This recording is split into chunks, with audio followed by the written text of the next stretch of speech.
Okay, well, hello, and welcome to the latest episode of Getting It Done, eSchool news conversations with directors of technology discussing their strategies during the COVID-19 pandemic. My name is Kevin Hogan, and with me today is Jon Castelhano. Jon, how are you? Good, good. How are you? Thanks for having me. Yeah, so Jon, you are over and down from me in Jersey at Gilbert Public Schools in Arizona, correct? Yes, absolutely. And then you're also president of the Arizona Technology and Education Association. I'm the past president actually Ah, of that, but yeah, still really involved with ASTE here locally. gotcha. Well, thanks for joining us. I guess maybe we to get started off, could you give us a little idea about your district, the size, and the makeup of the schools? Yeah, absolutely. Well, the town of Gilbert is a suburb of Phoenix, just east of downtown Phoenix. We have about 33 to 34,000 students. We have 40 schools, five high schools, five junior highs, number of elementary schools, obviously an alternative school, pretty affluent suburb. And that's kind of our makeup. So that's for the number of districts that I've spoken to, I think you're the largest so far. I mean, that's a significant number of folks. Talk a little bit about. I was joking with Adam File in my last conversation about, like, is he taking the summer off, taking it easy, really not that much to do. That old trope about the summer educators in the summertime was never really true, but is especially not true now, right? Right. Yeah, so talk a little bit about what you have planned. Yeah, sure. Well, obviously when everything happened in March and we were out on spring break and we haven't been back since spring break. So, but our technology services department, we got busier, right? And nothing changed for us, but we had to shift our model to supporting all of our students at home and for, what we called remote learning at the time. So it didn't change for us. We just had to change kind of how we operate and set up support for our students and parents and even teachers with a limited number of staff actually working on premises. So it just changed our focus a little bit, but it definitely, it helped us even increase our customer support to our community even more. So, we have a drive-through service like a lot of people had to roll out, and it's continuing on today. So a lot of the stuff that we did in March is now just going to really continue, but now we're going to be changing some of that because, the remote learning was good, but now we're really going to have to shift to, more of an online model for the start of school year this year. I guess depending where you are in the country, there are different. I've heard like three different scenarios. The worst case scenario, obviously, being remote only. Best case scenario being everybody goes back to school. I don't think anybody's really starting to see that, and most seem to be somewhere in the middle. Where do you see your district as far as that's concerned? Yeah, right. So, just last night at our school board meeting, the board approved our reopening plan as of today, right? Because our governor just came out and made some executive orders just a couple days ago. So, but it's really, it's an opportunity, right? We're just looking at it as a business, as an opportunity for allowing choice that I think we've talked about for 20 years now, but there's always just been different roadblocks, right? Whether it's funding from the state or just change is hard, or, a lot of those innovative ideas that came up that just kind of happened but didn't really happen. So we put together a task force like most school districts, right? And we had, 140 plus people on the task force altogether. And the three options that we landed on are obviously on premises when school starts, which originally was going to be August 5th. And now the governor pushed that back to August 17th as of now for on premises start of school. So that's obviously, the first option. We have a complete online option, which we've just really taken what we call our GPS Global Academy, and that will change a little bit, but still be there as an offering. And the one that I'm really excited about is our flex option, which, think blended hybrid type model. for our elementary schools, and a little bit different of a flex look at the high school. So those are the three options that the board approved. And now we're just going to have to go full force into training our teachers, because August 5th, we're still going to start school, but our entire district will be starting online. And then when the 17th hits, where we can't have students on campus, then those three options, parents will make what option they want to move forward with. Interesting. Talk a little bit about the differences between the secondary level and the primary level. Have you had differing strategies when it comes to the age of students? Yeah, for sure. Our flex model, if you will, for the high school and even junior high, secondary, it's similar to what some kids do now, where they might take a few classes on campus, but then take a couple online. But that's kind of really just a special case, in the past. But now it will be an option. If your student wants to come for 3 hours in the morning and then do their other 2 classes online, then they'll go on to our online global online school for that. They'll still be able to participate in everything that they want as far as extracurricular goes, but that would kind of be how that model would look. For our elementary sites, it is an opportunity for some creative solutions, right? As it is set right now, that flex model to elementary, a parent can choose the days of school, like for example, a Monday, Thursday, a student might come to school. Then the other days they would be at home, and a Tuesday, Friday. They would come to school in the morning for about 5 hours and be with their teacher. And then they would still have that same teacher, but the rest of the week be online. And then Wednesday would be wide open for office hours type scenario or small group lessons that they would need to do online. So that's kind of how that model is going to look right now. The biggest thing with our community is that, well, with any community, it's that relationship with the students and the kiddos, right? Yeah. So that's really a big focus right now on, building that relationship and not feeling necessarily that I'm online and I'm forgot about, and the support's still there. So that's a big focus right now to figure out, those pieces and how we're going to train our teachers. Yeah. Have you given any thought to changing any of your assessment techniques or practices as a result of this? That has been a discussion. I'm not too deep into that discussion with our assessment team. Obviously, we support them, but yeah, that has been a discussion. I think just a simple piece that always comes up with that is, like proctor testing for our online.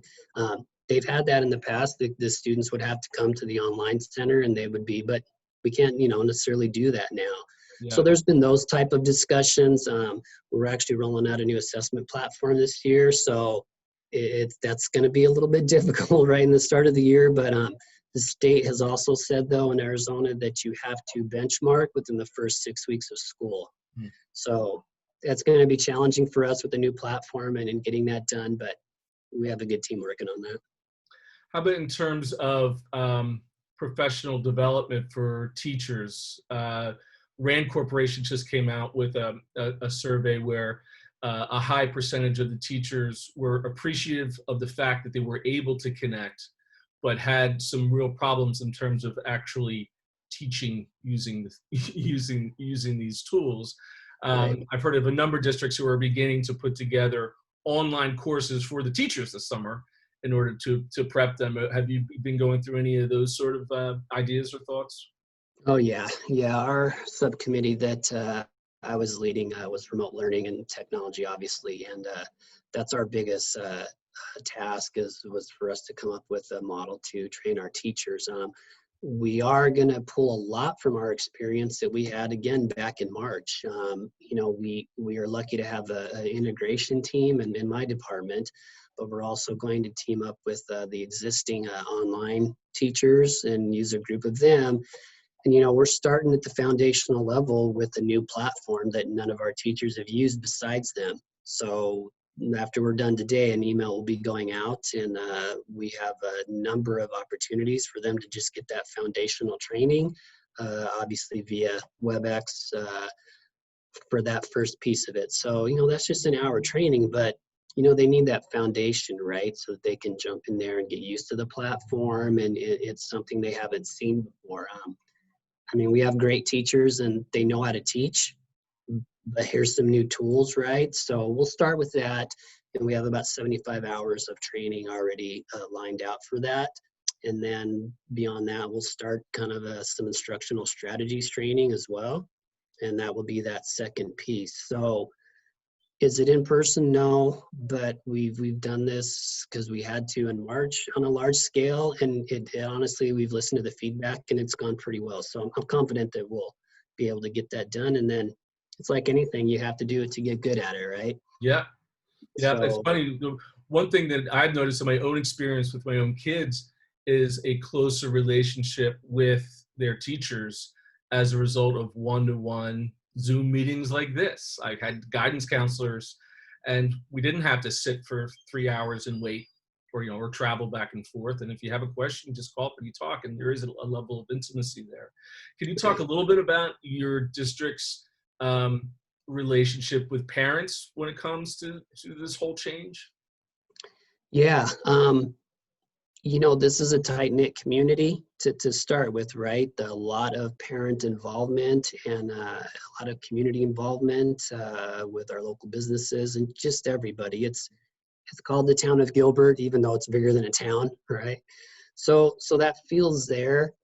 We've done we've done surveys, right, to get feedback, and there's been a lot of honest feedback of, this is what we liked about remote learning, and this is what did not work Yeah. for their families with remote learning. And so we've listened to that and shared that with our task force and let that guide them, and also some guiding principles that we also established to keep the focus. And so, but our community is vocal, and they'll let us know when they like or dislike something, and we do our best to listen to that and to work with them. And there was obviously parents on the task force as well, so that they could give us that up close and personal feedback. And we're just trying to accommodate. I mean, it's difficult. You can't always accommodate everything, but we're doing our best, and we're listening. Right, right. Talk a little bit about any technology needs on the parent end in terms of professional development, or even assisting. Parents have basically become teaching assistants, right? Right. At least, and I'm sure they need some assistance in that way. Yeah. Any techniques there? Yeah, I mean, that was obviously part of our group's task as well. So, we did the normal thing, right? We established some web pages and whatnot in the spring with resources and a lot of how-tos for them. And I think people were very receptive of that. The other thing that we did here in tech services, though, is we had to ramp up our help desk, our phone in help desk. So normally we just have one person that does that, but we added 5 other people, and we just put the help desk number out there to the community. It was just out there, and so we fielded any of those calls that parents had, not just on a hardware side of things, but there was just questions. How can I get into this program, or how can I use this software here? And so our team did the best they could to answer those, and of course working with the teachers. So that was a huge piece that we won't have quite as many people, but we're going to continue that, and that'll probably just remain forever, right? Yeah. It's good business to do. So we'll do that. We're going to come up with some different videos and screencastifys and that type of thing for this. And one of the things that we did hear a lot was, I have 3 or 4 students at home. They all get online, and then the internet slows down, right? It's just planning the day. I mean, wonderful mothers and fathers, but they're not used to planning a school day out. Right. So we're going to try to focus on a little bit of that as well, and try to, help them with those pieces. A lot of people can't afford to bump up their internet speed, right? So how can they schedule throughout the day to kind of manage that as well? Because, that's a huge responsibility on the parents' side too, to help with the learning. A little bit earlier, you mentioned some of the opportunities that you're looking at as a result of all this madness, and I kind of like that glass half full attitude on this. Are there any other innovations that you've seen spring up during the spring that you're like, wow, we could have been doing this all along, and now, as you just said, this will stick around forever? Yeah, I mean, from like just a pure technology side, I don't know that there's anything that surprised me, right? Yeah. I think all those pieces that we need are here and have been here for a while. I just think sometimes a little push really, really brings out the creativity, though, in all of us and our teachers, and how they might present that, or I don't know, I'm kind of missing the word, but they're amazing. And when they get some of these tools in their hand, we've seen a lot of creative ways that they're now using them with their students. So, to me, that's just kind of the biggest thing. And I mean, choice is innovation, kind of, really, if you think about it in a way. And having that choice, I think, will drive to some of the ways that we're teaching and help make them better. Right. Have you had any digital equity issues in terms of students needing access or devices, or did you have a one-to-one already in place, or what was the status there? Yeah, no, that's a good question. We had a one-to-one program already for our 7-12 level, and so we're in about the 5th year of that at this point, 4th year full 7-12. So we were good there, and that was a savior, right? Yeah. If we didn't have that, it would have been very difficult. And we've watched districts, around the state that don't have that, and it's been a struggle for them, even for planning for the fall. So very fortunate that we have our community supporting our bonds in that way to help us with that.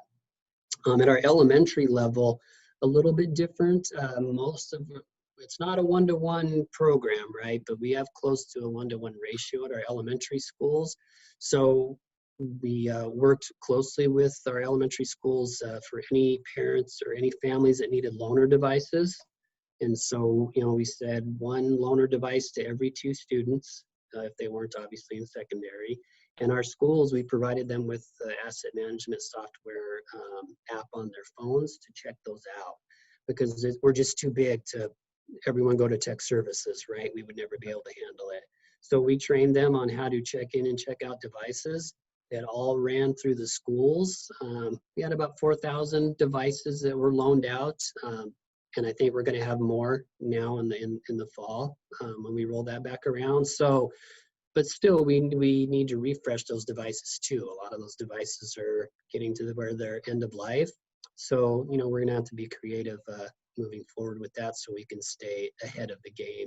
Yeah. At the elementary level. So for the families that didn't have connectivity at home, we worked closely with Cox Communications here, and they have a Connect to Compete program.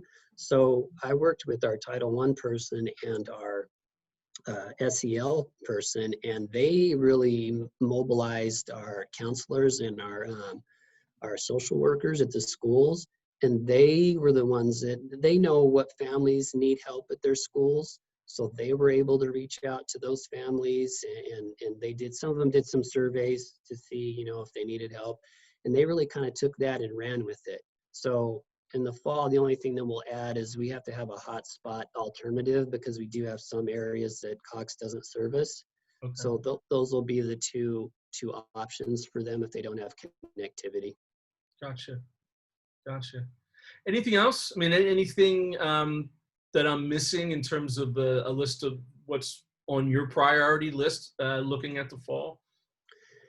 It's just really that work with our teachers, right? We want them to be comfortable, and no one's going to be totally comfortable, right? It's hard to be that way right now with everything happening, but that's going to be our focus. And then just logistically being able to support them from our standpoint at tech services. So again, it's opportunities though, and so we've been as positive as we can about it. But I think it's changing the way that we'll offer education to our community forever. So.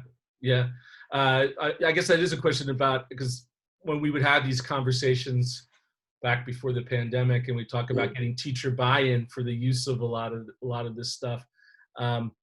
There's really no choice now, right? You don't need to worry about teacher buy-in.